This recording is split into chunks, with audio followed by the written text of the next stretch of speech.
Là, c'est différent. Je prends 4 800 000, je le mets dans mon compte d'être humain. Là, c'est différent. Mais par contre, le gouvernement, il sait que là, ça m'appartient. Et moi, je peux arriver et dire, regarde, je veux payer une partie de ma dette. Combien je dois? Est-ce que le gouvernement va me dire, tu dois ça, là? Hein? Tu dois 26 000 $, vous êtes 10 dans votre famille. Hein? Fait 260 000, donne-nous tout de suite 260 000. Je vais le payer. Hein? Tu veux dire que j'en paye 10, 15 ou 20, je vais le payer. Écoute, si tu as été capable avec 100 $ de me créer 4 800 000, que je paye la dette de 4 800 000, hein? C'est combien de personnes ici?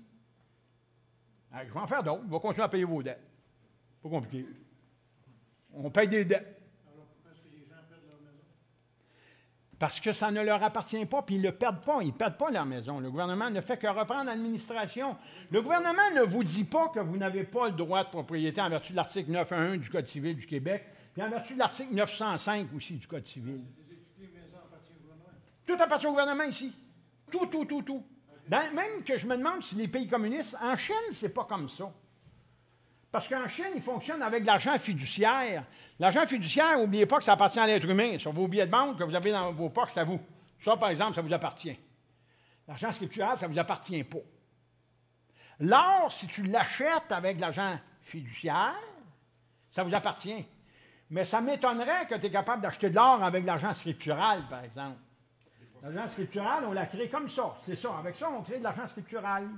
Ça, c'est une nouvelle formule. Hein? Quoi de? Avec une carte de crédit? Oui, avec une carte de crédit, sans doute. Tu comprends-tu? La seule chose qu'il y a, c'est que c'est quand même du scriptural. Tu sais, eux autres vont s'arranger pour se faire payer tout de suite. Tu comprends-tu? D'accord que tu vas aller chercher, mettons, un lingot à 1000 $. Tu sais? Mais il y a des gens, quand tu dis que tu es endetté, tu sais, si tu achètes, mais que tu sais que tu dois plus que tes revenus, comme ils disent tantôt, on doit 1,50 $ pour chaque dollar de nos revenus. À quelque part, ils peuvent te la vendre. Sauf que si tu l'achètes, ton lingot, puis tu ne sais pas quoi faire avec, dans le sens où il va te servir à quoi, ton lingot? Hein? Tu ne le feras pas fondre, tu ne commenceras pas à te faire une bague avec. Hein? Mais ton lingot, par exemple, tu es capable de le mettre en garantie sur une lettre de change pour créer de l'argent scriptural. Là, c'est différent. Parce que ça te reste dans tes poches. Après que tu l'as acheté, c'est à toi. Peu importe la manière que tu t'es ramassé, là, que tu as ramassé ça. Tu sais, le gars là, qui a fait une plantation de potes, là, puis qui a ramassé, je ne sais pas moi, 5 000 $ ou 10 000 $. Il revire d'abord, mais il va s'acheter des lingots d'or, puis après ça, il vient me voir, il dit, regarde, Normanda, on va faire de l'argent. J'ai dit, c'est correct, on va en faire de l'argent. Pas compliqué. D'où vient la source? Tu sais, c'est peut-être pas honnête ce que je dis là, dans le sens où, tu sais, il n'est pas supposé d'arriver puis prendre l'argent du crime pour faire du bon. Bien que, hein, Robin des Bois, quelque part, hein, c'était... Oui? C'est dans les chapitres des lettres de change. C'est les lettres de change. L'argent scriptural, c'est des lettres de change. Ce n'est pas des billets de banque. Tout ce qui est lettres de change, c'est scriptural. Les billets de banque, ça, c'est fiduciaire. Et l'argent divisionnaire, c'est les scènes qui fractionnent un billet de banque, comme les 2 $, les 1 $, les 30 sous et tout ça. Excuse-moi, l'argent fiduciaire, c'est backé par les réserves d'or? Comment? C'est backé par des réserves d'or. La monnaie qui a été mise, Oui. C'est comme j'ai montré. C'est malheureux que vous êtes arrivé un petit peu plus tard parce que j'avais justement toute la réserve. J'ai tout montré tantôt. C'était le dernier rapport du mois d'octobre où on était à quoi? 191 millions en or. Hein? 192 millions. Donc, il y a 192 millions valeur aurifère. Hein? C'est la valeur refuge pour 31 milliards, quelques 100 millions de dollars fiduciaires. Mais là-dessus, comme je l'ai expliqué tantôt, ils ont tout mélangé, eux autres. Les droits spéciaux, les tirages de droits spéciaux qu'on appelle l'argent scriptural, puis ce qui vient du Fonds monétaire international, écoute, c'est du scriptural. Il n'y a aucun billet d'imprimé. Le seul qui a le droit d'imprimer de l'argent ici au Canada, c'est la Banque du Canada. C'est personne d'autre. Les banques à charte, les caisses populaires ne créent que de l'argent scriptural.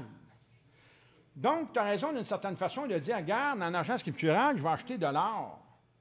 Mais il n'y a pas personne qui va acheter de l'or pour le plaisir d'avoir de l'or. Tu comprends-tu? On va acheter de l'or des 8 jours pour notre épouse ou peu importe. Mais dis, je vais avoir un lingot d'or, tu veux faire quoi avec ça? Si tu t'achètes un lingot, tu le mets de côté parce qu'éventuellement, il faut créer de l'argent scriptural et dire, regarde, avec ça, moi, je vais enrichir l'État. Mon lingot devient une banque. C'est une garantie. Tu comprends-tu? C'est une garantie. C'est un fonds. C'est une valeur refuge. Et là, tu peux créer de l'argent scriptural avec ça. Et ça t'aurais-tu le même ratio d'un sixième de... Non, de scène comme sur je te une dis, pièce, c'est 6 millièmes de scène sur la valeur de l'or pour créer $1 fiduciaire. Aurais-tu le même ratio avec ton lingot d'or pour ton scriptural? Non. C'est plus. Parce que tu prends le... Écoute bien, tu vas arriver, tu vas prendre ton lingot. OK. Tu vas dire, mon lingot d'or, il vaut, mettons, 1700 piastres. OK? Tu vas chercher 17 billets de 100 piastres. Ils ont tous des numéros, comme je vous ai montré tantôt. Là. Vois-tu, ils ont tous des numéros en bas. Là. Et là, à partir de là, moi, c'est certain que je vais l'expérimenter, ça. Mais là, il faut se rendre plus loin que ça. Il faut le faire avec ça. Ça, c'est quoi ça? Pour aller. Ça, c'est une lettre de dépôt. Vois-tu, c'est un modèle de lettre de change, ça. C'est ça, C'est un billet à ordre, là. C'est basé sur le T'envoies ça où, livret ça? de change. Hmm? C'est basé sur l'acte de Bills of Exchange. Oui. Exactement ça. C'est la loi sur les lettres de change. Noir sur blanc. La seule chose qu'il y a, c'est que ça, tu peux la faire reconnaître par le Crédit Suisse ou la Banque de Luxembourg. Pas aucune banque ici. Là. C'est pas qu'ils ne connaissent pas ça, c'est parce que eux autres dépendent. Toutes les banques ici au Canada ont un ISN ici, là, un numéro, un QZIP qui appelle là, ISN. Et ça prend l'autorisation de la Banque du Luxembourg pour être capable d'avoir des prêts scripturaux. Puis je dis bien scripturaux. Tu sais? Le Fonds monétaire international ne fabrique pas de billets de banque. C'est pas plus compliqué que ça. Puis quand on regarde ici les banques, la manière que ça fonctionne, est-ce que le Québec est vraiment ordonné dans son système bancaire, dans son système monétaire? Pas du tout. Parce que s'il y a pour 170 ou des fois il dit 170, des fois il dit 172 milliards, allons pour 170 milliards carrément de transactions par jour en argent scriptural, proportionnellement à 24 millions par jour en argent fiduciaire. Il y a une maudite marge entre l'argent fiduciaire, les billets de banque, 24 millions par jour de transactions, et 170 milliards par jour du scriptural, alors que, regardez, tantôt, on a fait l'équation, ça montait à combien? Il y avait environ autour de 33, 34 milliards en argent scriptural. Puis l'argent scriptural, il n'y a pas de réserve de liquidité. Il n'y a pas de billets de banque là-dedans. Il n'y en a pas, c'est scriptural. Scriptural qui vient du mot scripta, qui veut dire de l'argent d'écriture. La liquidité, c'est seulement l'encre qu'il y a dans le stylo. Il n'y a pas de billets de banque.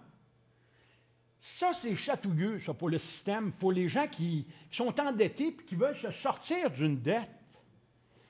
Là, je suis en train d'expérimenter. Je ne vous mens pas là-dessus, je l'expérimente. Puis je ne veux pas manquer mon coup. La seule chose qui me manque, c'est le ISN en haut. Le reste, là, j'ai tous ceux, j'ai les contacts, j'ai tous ceux à travers le monde, là, les grosses banques et tout ça. Le monde de Rothschild, là, ça firme là, en Europe et tout ça. J'ai ce qu'il faut, là. C'est juste le ISN, puis il faut que je puisse en convaincre un. Puis ensuite de ça, je mets au courant le ministère des Finances du Canada puis le ministère des Finances du Québec. Mais j'ai besoin de sous. Puis là, il y a un lingot d'or. Là, j'en ai un, justement, là. On le fait là, sur un compte. Hein, il doit 143 000 d'impôts pour telle année. Puis ensuite de ça, ils veulent le poursuivre de même sur 5-6 ans plus tard. Fait que c'est beaucoup d'argent. Fait que là, il était chez son lingot, puis on va monter la pièce en question. Je l'ai quasiment terminée. Vous savez, créer de l'argent de même, nous, qui ne sommes pas des banquiers, c'est tout un tour de force. Tu sais, c'est pas donné à tout le monde, c'est pas de même. Ça se fait pas facilement. C'est la même chose que ceux qui fabriquent des appareils, là, des génératrices à énergie libre ou ces choses-là. Comprends-tu? C'est quelque chose comme ça. On en est rendu là, là. Mais écoute, soit qu'on me donne la formule pour le faire, ou je vais aller la chercher moi-même. Puis là, mais je suis rendu là. Puis je leur ai dit, regarde, dans la fameuse réserve que je vous ai montrée tantôt, là, l'or, il n'y en a pas au gros, là, hein? Il n'y a pas beaucoup de valeur aurifère pour garantir l'argent fiduciaire. Puis enfin, bien, ils mettent tout le total, puis ils disent, c'est ça qu'on a en roulement. Hein? C'est ça qu'on a pour rouler ici. Complètement faux, oubliez ça. Je vous l'ai expliqué, je l'ai décortiqué, puis l'or, on ne touche pas à ça. Ça, c'est une valeur fixe. C'est un produit, c'est un instrument monétaire fixe. Puis ça ne se transige pas comme ça. Puis ici au Canada, il y en a. Puis ceux qui ont dit qu'il n'y a pas d'or pour garantir l'argent, c'est complètement faux. Oubliez ça, c'est pas vrai, ça. Oui.